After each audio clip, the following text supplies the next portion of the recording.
From us at 5, a jury finding Alvin Allen guilty in the 1980 murder of a Mobile woman. This was the second time that Allen has been tried in this case. Back in 2020, that trial ended in a hung jury.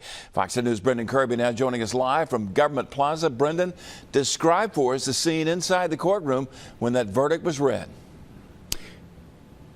Well, Byron, the verdict brought tears to the eyes of the victim's family. It has been a long time coming. They do endure this being an unsolved case for decades. And then when there finally was an arrest, a hung jury, and it looked like this trial might be heading in the same direction.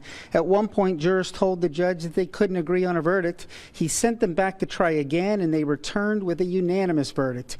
Sandra Williams was raped and stabbed to death on September 11th in 1980. Her body left on a dead-end street in Tolmanville.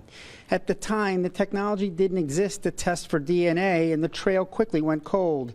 But in 2019, investigators got a hit on a fluid sample taken from the victim's jeans all those years ago.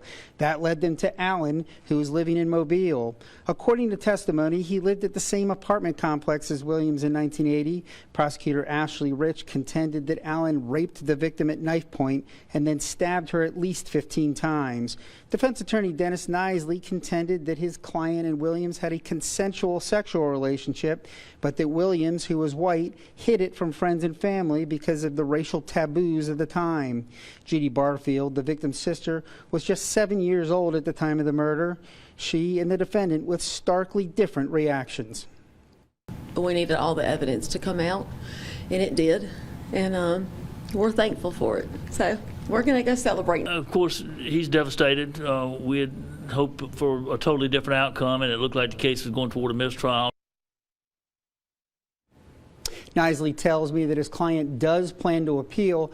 Meanwhile, District Attorney Keith Blackwood tells me that his office will seek an appropriate sentence, which likely will be life in prison. Reporting live from Government Plaza, Brendan Kirby, Fox 10 News.